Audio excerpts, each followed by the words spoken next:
आज हम पढ़ने वाले हैं प्रश्नावली 1.1। पहला सवाल है, क्या शून्य एक परिमेय संख्या है? क्या इसे आप p अपान q के रूप में लिख सकते हैं, जहां p और q पूर्णांक है और q जो है 0 के बराबर नहीं है। तो सबसे पहले हम जानने का प्रयास करेंगे आखिर जो है परिमेय संख्या क्या होती है। जब तक हमें पता नहीं होगा कि परिमेय संख्या क्या होती है, तब तक माहौल सही बन नहीं पाएगा।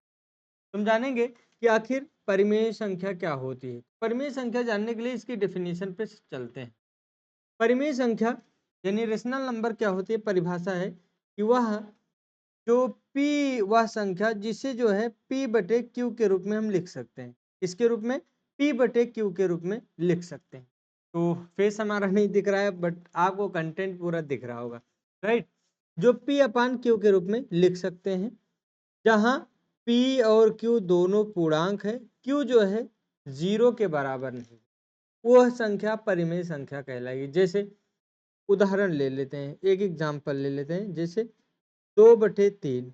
देखो 2 और 3 दोनों पूर्णांक है, दोनों क्या है, पूर्णांक है, दोनों पूर्णांक है। और साथ में क्या 3 जो है 0 के बराबर है क्या? तो आप कहेंगे नहीं है। तो बोलो इस कंडीशन में क्या 2/3 जो है परिमेय संख्या होगा?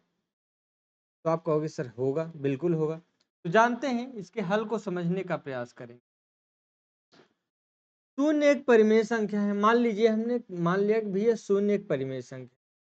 तो परिमेय संख्या का डेफिनेशन आपने देखा कि p बटे q के रूप में इसको हम लिख सकते हैं, जहां p और q दोनों पूर्णांक होंगे और q जो है 0 के बराबर नहीं होगा। तो मान लेते हैं चलो कि 0 को हम लिख सकते हैं 0/1, 0/1, 0/2 लिख सकते हैं, 0/3 लिख सकते हैं, 0/4 लिख सकते हैं। एग्जाम्पल ले लिए भैया 0/1 लिख लिए।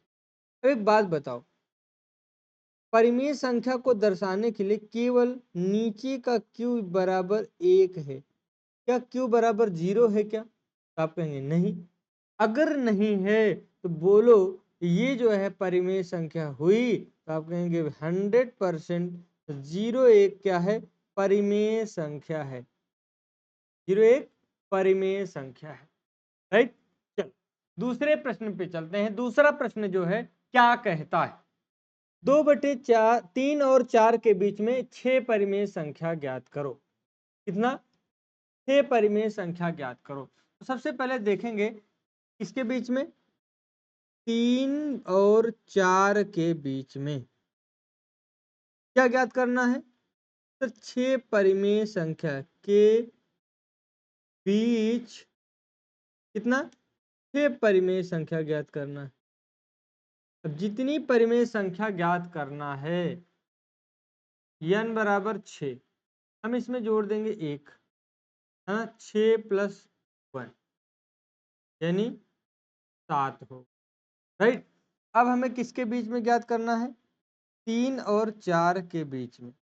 3 से 7 से ऊपर नीचे गुणा, और 4 में जो है 7 से ऊपर नीचे। यहाँ पे आ गया 7 त्रिक 21/7, इधर आ गया 7 चौक 28/7, है ना। अब परिमेय संख्या ज्ञात कर लो, इसके बीच में कौन कौन से परिमेय संख्या है। परिमेय संख्या लिखो, परिमेय संख्या लिखते हैं 22/7, 23/7, 24/7, 25/7, 26/7 एंड 27/7। ये रही जो है आपकी 6 परिमेय संख्या। यानी 3 और 4 के बीच में कितनी परिमेय संख्या ज्ञात करना था? 6 परिमेय संख्या ज्ञात करना था, जो कि 22/7, 23/7, 24/7, 25/7, 26/7 और 27/7। ये रहा जो है आपका आंसर, है ना। 1 मिनट में जो है आप इसका आंसर ज्ञात कर लिए। अगले प्रश्न की तरफ चलते हैं कि अगला प्रश्न क्या कहता है। अगला प्रश्न है कि 3/5 और 4/5 के बीच में 5 परिमेय संख्या ज्ञात करना है। तो सबसे पहले लिखेंगे किसके बीच में, 3/5 और 4/5 के बीच कितनी परिमेय संख्या ज्ञात करना है, 5 परिमेय संख्या ज्ञात करना है। हमको क्या करना है, जितनी परिमेय संख्या ज्ञात करना है उसमें जोड़ेंगे 1, बन गया ये 6। करना क्या है, 3/5 को 6 से ऊपर नीचे गुणा, इधर 4/5 को 6 से ऊपर नीचे गुणा, छत्रिक 18, काटना बिल्कुल नहीं, 6 पंचे 30, इधर आ गया क्या, 4 छंग 24 और 6 पंचे 30। कितनी परिमेय संख्या, 5, 19/30, 20/30, 21/30, 22/30 एंड 23/30।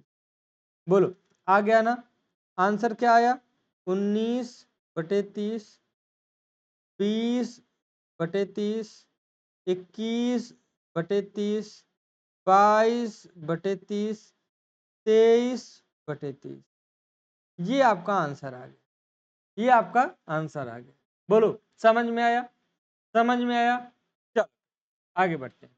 अगला प्रश्न है, बहुत इंपॉर्टेंट प्रश्न है। ऐसे प्रश्न आ जाएं तो आपके लिए जो है रामबाण हो जाएगा। नीचे दिए गए कथन सत्य या असत्य कारण के साथ अपने उत्तर दीजिए कि प्रत्येक प्राकृतिक संख्या एक पूर्ण संख्या है। आपको बताना है क्या प्रत्येक प्राकृतिक संख्या एक पूर्ण संख्या है क्या, प्रत्येक पूर्णांक एक पूर्ण संख्या होता है, और तीसरा है कि प्रत्येक परिमेय संख्या एक पूर्ण संख्या है। इसको जो है जानने का हम प्रयास करेंगे। कैसे जानेंगे, किस तरीके से जो है जानना है, कैसे समझना है, इसकी चर्चा हम लोग कर लेते हैं। तो सबसे पहला प्रत्येक प्राकृतिक संख्या, सबसे पहले प्राकृतिक संख्या को समझने का प्रयास करेंगे। प्राकृतिक संख्या होती क्या, तो आपने देखा था प्राकृतिक संख्या सर 1 2 3 4 5 dot dot dot dot dot dot अनंत तक होती। अब पूर्ण संख्या को ज्ञात करेंगे। भैया पूर्ण संख्या क्या होता है, पूर्ण संख्या में पूर्ण संख्या 0 प्लस n, यानी 0 के साथ सभी प्राकृतिक संख्याएं जो है पूर्ण संख्या होती हैं। तो प्रत्येक प्राकृतिक संख्या पूर्ण संख्या होगी क्या, बोलो क्या प्रत्येक प्राकृतिक संख्या पूर्ण संख्या होगी, तो आप कहेंगे प्रत्येक प्राकृतिक संख्या पूर्ण संख्या होती है। ये बात जो है 100% सही है, ये बात 100% सही है। अगला है कि प्रत्येक पूर्णांक एक पूर्ण संख्या होगी, प्रत्येक पूर्णांक एक पूर्ण संख्या होगी। तो भैया पूर्णांक की बात आया, पूर्णांक में आप देखते हो दूसरा है, दूसरा सॉल्यूशन है। पूर्णांक में आप देखते हो सर, पूर्णांक में 1 2 3 4 5, इधर -1 -2 -3 -4 है ना।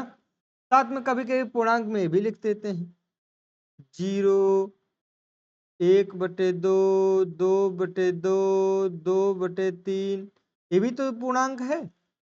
बोलो क्या ये पूर्ण संख्या है, बोलो पूर्ण संख्या है, तो आप कहेंगे पूर्ण संख्या नहीं है। 1/2 का मतलब आधा है, अगर आधा है तो आधा है तो पूर्ण संख्या नहीं हो सकता है। तो ये कथन क्या है, असत्य। क्या है, असत्य है। अगले पे आते हैं, प्रत्येक परिमेय संख्या एक पूर्ण संख्या है। प्रत्येक परिमेय संख्या एक पूर्ण संख्या है, इसकी भी चर्चा कर लेते हैं।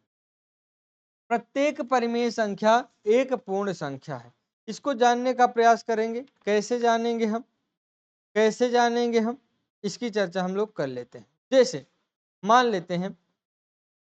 लेते हैं एक परिमेय संख्या है, यहाँ पे एक परिमेय संख्या मान लिए 2/3, 2/3 परिमेय संख्या आपने जाना P/Q के रूप में लिखा जाएगा, जहाँ Q जो है इज नॉट इक्वल टू 0 की।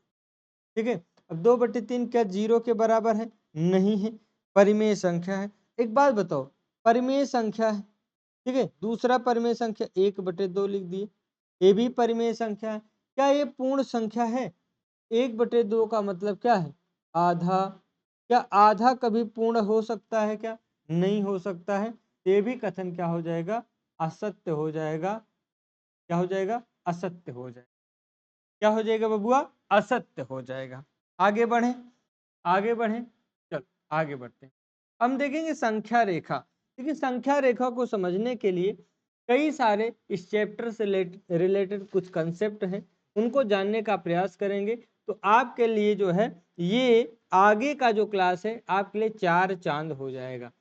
समझते हैं। सबसे पहला है, इसमें जानने का प्रयास करेंगे कि संख्या पद्धति क्या है। तो संख्याओं को उनके गुणों के आधार पर अलग अलग समूहों में बांटने की व्यवस्था को ही संख्या पद्धति कहते हैं। इसकी सहायता से हम यह समझते हैं कि कौन सी संख्या किस समूह में आता है। तो संख्या पद्धति को बहुत बेहतर से समझने वाले हैं। सबसे पहले आता है प्राकृतिक संख्याएं। क्या? Natural number. तो गिनती करने में प्रयुक्त संख्याएं प्राकृतिक संख्याएं कहलाती हैं। जब आप छोटे थे तो 1 2 3 4 5 6 7 8 9 10 11 12 13 14 15 यही तो गिनते थे, यही तो गिनते थे, बोलो यही गिनते थे। तो यहाँ पर जो है प्राकृतिक संख्या n बराबर 1 2 3 4 5 डॉट डॉट अनंत। अगर आपसे पूछा जाए सबसे छोटी प्राकृतिक संख्या, तो सबसे छोटी प्राकृतिक संख्या 1 हो सकती है। लेकिन आपसे प्रश्न कर दिया जाए कि सबसे बड़ी प्राकृतिक संख्या बता दो, तो आप बता देना हमको कुछ नहीं आता है ना? क्या हम नहीं बता सकते? ठीक है, आप कह सकते हैं। अब हम बात करेंगे क्या है पूर्ण संख्या। क्या पूर्ण संख्या क्या है? पूर्ण संख्या है, पूर्ण संख्या जो है, आप गाना सुने होंगे, जब जीरो दिया मेरे भारत ने, मेरे भारत ने, मेरे भारत ने, दुनिया को तब गिनती आई। तो जीरो को मिला करके यानी होल नंबर, जीरो को मिला करके सभी प्राकृतिक संख्याएं क्या होती हैं? पूर्ण संख्याएं होती हैं। बोलो सच्चिदानंद भगवान की जय। आगे बढ़ जाते हैं, जयकारा लगाते रहिए बीच बीच में। चलो आगे बढ़ते हैं। अब पूर्णांक की बात आएगी। पूर्णांक धनात्मक, ऋणात्मक या शून्य मिलकर के पूर्णांक कहलाते हैं। इनको भी जेड से डिनोट करते हैं। जीरो इधर जाएंगे तो सकारात्मक होगा, पॉजिटिव होगा, और अगर बाएं हाथ पे जाएंगे तो क्या हो? नकारात्मक होगा। क्या होगा? नकारात्मक। तो पूर्णांक में जो है परिमेय, अपरिमेय, दशमलव, सब बातें जो है पूर्णांक में हम दर्शा सकते हैं। आगे बढ़ते हैं। अगला है परिमेय संख्या किसको कहेंगे। तो परिमेय संख्या का जैसे हमने डेफिनेशन पहले बता दिया कि जो संख्या p/q के रूप में लिखा जाएगा वह परिमेय संख्या होगा, लेकिन उसका हर यानी q जो है 0 के बराबर ना हो तो वह संख्या परिमेय संख्या कहलाएगा। जैसे 2/5, 7/5, है ना, 1/2, 1/2, 11/15, कुछ भी लिख सकते हैं। उसका जो है हर क्या है 0 के बराबर ना हो तो वह क्या होगा? परिमेय संख्या होगा। तो परिमेय संख्या यानी हम जब पढ़ते हैं संख्या पद्धति, तो संख्या पद्धति के दो बेटे हैं। क्या? संख्या पद्धति के दो बेटे हैं, एक वास्तविक है, दूसरा काल्पनिक है। क्या है? काल्पनिक संख्या है। काल्पनिक संख्या है। काल्पनिक संख्या को हम क्लास 11th में पढ़ेंगे। समृद्ध संख्या में इसको पढ़ने वाले हैं। क्या? समृद्ध संख्या में उसको पढ़ेंगे। संख्या पद्धति में के दो बेटे हैं, काल्पनिक एंड वास्तविक। वास्तविक के भी दो हैं, एक परिमेय संख्या है, दूसरा अपरिमेय संख्या है, जिन्हें p/q के रूप में लिखा जा सकता है। जबकि q बराबर 0 के ना हो तो परिमेय संख्या है। जो अपरिमेय संख्या का मतलब p/q के रूप में नहीं लिख सकते हैं तो अपरिमेय संख्या। चलो परिमेय संख्या के बीच में दिखते हैं। भैया प्राकृतिक संख्या पढ़ लिए, पूर्ण संख्या पढ़ लिए, पूर्णांक संख्या पढ़ ली और परिमेय संख्या पढ़ ली। अपरिमेय में जो है अपरिमेय भी पढ़ ली। आगे बढ़ते हैं। ठीक है, ये है संख्या रेखा, ये है संख्या रेखा। तो संख्या रेखा पे बहुत विधिवत तरीके से जो है हम लोग दर्शाते हैं, चाहे वो परिमेय संख्या हो चाहे अपरिमेय संख्या हो, है ना। तो इससे संबंधित कुछ आपको हम होमवर्क दे रहे हैं। क्या? एनसीईआरटी के जो है एनसीईआरटी के सभी एग्जाम्पल, जितने एग्जाम्पल हैं, उदाहरण हैं, आप उसको हल कर लेंगे। अगर हल नहीं कर पा रहे हैं तो आप सभी जो है हमें कमेंट में बता देंगे। हम जो है एग्जाम्पल के भी क्लास लेकर के आपके बीच में आएंगे, जिससे जो है एग्जाम्पल को समझना आपके लिए जो है आसान हो जाए। तो चलो बच्चों, चलो भाइयों, चलो दोस्तों, आज की क्लास को हम यहीं पे करते हैं समाप्त। मिलते हैं अगली क्लास में। Thank you and all the best.